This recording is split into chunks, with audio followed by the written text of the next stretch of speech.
Esimene päev Davis Cupil on lõppenud ja Eesti meeskond on kahjuks Türgi vastu 2-1 kaotuse saanud täna, aga kuidas sa võtaksid kokku oma päeva täna? No ikka halb, et kaotasime. Muidugi Mikk tegi suure üllatuse, et võitis päris head vastas ja kohe meil tekkis nagu selline lootus, et äkki tõesti saame Türgi vastu, saamegi täna võitu.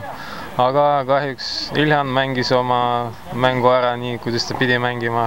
Võib-olla mina ka ei näidanud oma parimat tennist ja paaris mängus nad olid kahjuks ka meist paremad.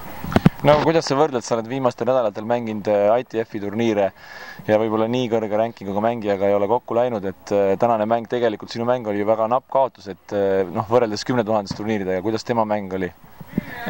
Kindlasti ta mäng on natuke teistsugune võrreldes nende turniiridega, et kohe näha, et mees tal on väga palju enesekindlust ja eneseusku, et ta ei läinud ühtegi korda närvi, isegi kui ma breikisin teda, ta võttis ülirahulikult ja ikka nagu hoidis oma mängu lõpuni ja ei kaotanud ühtegi korda sellist nagu keskendumist.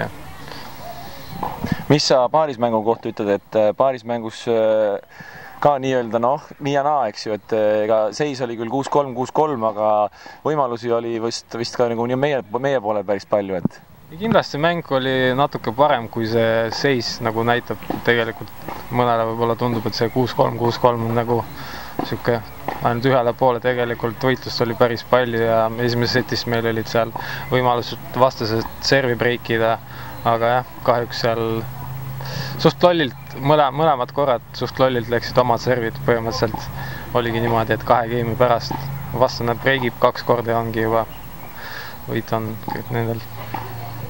No aitäh ja edu San Marino vastu siis ülehomme! Aitäh!